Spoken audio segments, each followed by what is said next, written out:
Баршаларыңызға ассалаумағалейкум. Машкевичтің мұртынан сүйреп, бүкіл шетелдіктерді бір шыбықпен айдаған Рыжий Алмаз туралы не білеміз? Халық үшін жасаған жақсылықтарын кім айтады? Оның Испанияда өлуінен не себеп болды? Алмаздың әкесі кімдерге ашулы? Бұл туралы қорқынышты ақпараттарды сізге көрген дұрыс.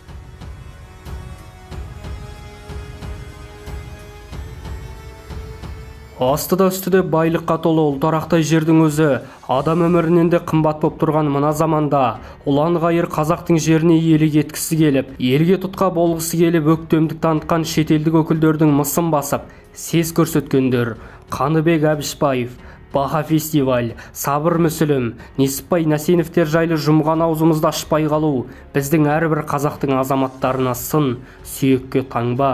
Мен бүгінгі видеомда солардың қатарындағы Рыжий Алмаз жайлы тұла бойыңызды түршіктірер ақпараттармен бөлісетін боламын. Қазақтың ұлтшыл жігіті, намысқой азамат Рыжий Алмаз туралы сөз қозғай бастасам, маған сұрақтар қаржа бұрайды. Қылмыскерді неге батыр дейсің? Ол ұлт үшін не істеп қойыпты соншама?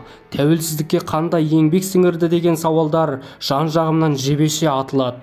Айтайын, ағымнан жарылайын бүгін. Рыжий Алмаз бастаған жігіттердің ерлігі деуге тұрарлық нәрсе шетелдік, орыс, Қытай басқа да мафиялық топтарға қарсы тұрумен ерекшеленеді. Негізіне мемлекеттік құрылымдардың айналысатын шаруасы болатын. Бірақ қауіпсіздікті осындай топтар қамтамасыз етті.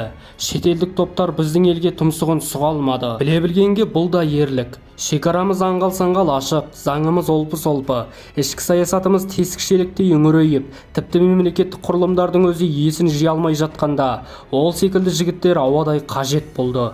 Кейін ел басқару жүйесі мүлде өзгергенде, 1998 жылдан бері билік бір кісінің ғана қолына өткенде, олар керексіз адамдар қатарына жатқызылды да көзі жойылды. Сосын мына бір фактіге қайран қаласыз. Қарашығанақ мұнайын сорып келген америкалықтардан біз мемлекет болып, 10% алып отыруға тек 20 жылдан соң ғана қол жеткізсек, Рыжий Алмаз өзінің дүрілдеп тұрған кезінде Филипп Моррис, Қазақ Ойл секілді компаниялардан 10% алып отыруды міндеттеген. Ерлік пе? Құқық қорғау орындары қызметкерлерінің соңына аңду салып, көп түсетінін білетін Рыжий Алмаз киген киімдерінің, мейлі жаңадан сатып алса да костюм шалбарының барлық қалтасын қайшымен қырқып тастап отырған. Ұстап жатып қалтасына есірткісін күтіп жіберетін органдардың құйтырқы әрекеттерінен осылайша құтылып кетіп отырған. Сондықтан ресми орындардың хаттамаларындағы Несіпбай бейнесі бөлекте, достарының, тілеулес жандардың, кейбір шынайы сақшылардың айтуындағы Несіпбай бейнесі мүлде бөлек. Оның қазақ байлығын тонаған бай, миллиардер Машкевич пен жезқазған-мыс комбинатына таласқан көп адам біле бермейді. Осы Машкевич тәуелсіз Қазақстан тарихының сүйкімді кейіпкері екенде, басын талай мәрте қатерге тіккен, оғыланұлға бір ауыз жылы сөз айтылған жоқ. Халық сөзі газетінде жарық көрген қазақ мафиясы, аңыз бен ақиқат деген сұхбатта Машкевич туралы көп мәліметтер айтылған. Бұл енді басқа әңгіме. Ал әкесі Болатбек Нәсенов баласы туралы былай деп егілді. Заң орындарында жауапты басшылар ойларына келгенін жасап, нарықтық экономиканы сылтауратып, жасырын жекеменшік кәсіпорын мекемелер ашып, мекемелері арқылы басқалардан қарыз алған болып, оны қайтармауды әдетке айналдырды. Қалталарын қалыңдап, арамсасық жолмен байыды. Оларға коттедждер дәлел. Міне осыған қарсы тұрған, солардың бұзақ әрекеттерін әшкерелеген менің ұлым Нәсенов Несіпбайға жала жапты. Ақыр сол кездегі аты өшкір кейбір бас кесушілер Несіпбайымды Испанияда өлтіртті. Болатбек Нәсенов жоғарыда аталған кітабында ащы шындықты, жан айқайын осылай білдірген. Көрдіңіз бе? Жекелеген бір топтың жолын кесіп көлденең тұрған Рыжий Алмаз жаманатта танып, істі болып отыр. Сөйтіп жалпы халық санасына қылмыскер деген атау таңылған. Қарапайым халыққа тізесін батырғандармен күресу жолында ол ерлерге тән бұралаң жолдардан өтті дейтініміз де сондықтан.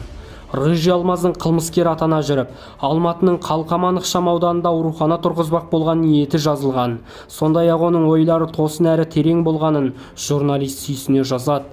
Мысалы, Нәсеновтің ешқандай да есірткі тасымалы мен наркобарондықпен айналыспағанын, керісінше Қазақстанда осыншама жылдан соң осынша нашақор болады, оларды болдырмас үшін күресуіміз керек дегенін, оның осы сөз үшін естен адасқан шығар деп ойлағанын, бірақ оқиға шынымен де солай өріс алғанын, өмірде болған егжей-тегжейлі сипаттайды, ал спортты насихаттап, сол үшін қазақ балаларына арнап спорт кешендерін салып, жаттықтырушы болғаны баршаға аян нәрсе. Ержүрек жігіттің бір ғана принципі болды: әлсіздерге қорған болып, әлімжеттік жасағандардың сазайын беру. Сол үшін ол басын талай қатерге тігіп, қауіптің ортасында жүрді. Оған дәлел ретінде Несіпбай Нәсеновтің өзінің аузынан айтылған мынау бір естелігі де жеткілікті шығар. Ол өз сөзінде: бірде маған бір әжей келіп, «Алмаз балам, көмектес» деп жылап келіп тұр. Менің бармаған жерім қалмады. Соты бар, прокуратурасы бар, полицейлері бар. Бәрінің табалдырығын тоздырдым. Ешбірінен қайран болмады. Баламды алдап алаяқтар алып қойған зәулім үйімізді қайтарып алсам деймін. Соған көмектесе қойшы, дейді әжей еңіреп. Оқиға бұлай болған екен. Әжейдің бір жерде қарауыл болып істейтін баласының кезекшілігінде әлгі мекемеден құнды заттар жоғалған екен. Байғұс бала тіпті ұрланған нәрсенің не екенін көрмек түгілі естімеген де. Ұрланған заттарды өтеу үшін балаға несие алғызып та үлгертіпті. Мәселенің мән-жайын өзім қарап шешпесем болмайтынын білдім де бірден іске кірістім. Сөйтсем, әлгі мекеменің директоры әжейдің баласының кезекшілігінде мекеме өнімдерінің барлығын өз туыстарына таратып жіберген екен. Мен әлгіні тауып, кінәсін өз мойнына алғызып мойындаттым. Әжейдің де үйін қайтарттым. Бүгінде ол кісі күнде менің амандығымды тілеп мешітке барып, жаратқанға жалбарынатын көрінеді. Ал бұдан басқа қаншама оқиғалар болып жатыр. Қаламыздағы осы сияқты басқа да толып жатқан мәселелерді менің шешу керектігімді сен әрине біле бермессің, деп аяқтады Несіпбай өз сөзін. Міне, атаңызға айналған адам Рыжий Алмаздың Несіпбай Нәсеновтің қырлары осындай. Оның «мен де ұлтшылмын, қазақтардың жақсы киінгені, жақсы өмір сүргені, жақсы машиналарды мінгені, жақсы үйде тұрғаны маған ұнайды. Мен бұған рахаттанамын. Мен өзіме де, басқаларға да Қазақстанда жақсы өмір сүру мүмкін ғана емес, міндетті екенін дәлелдегім келеді» дейтіні қазір қанатты сөз афоризмге айналды. Қалай болғанда да атақты Рыжий Алмаздың даңқ пен дақпыртқа толы өмірінің әр кезеңінде шындық жасырынған.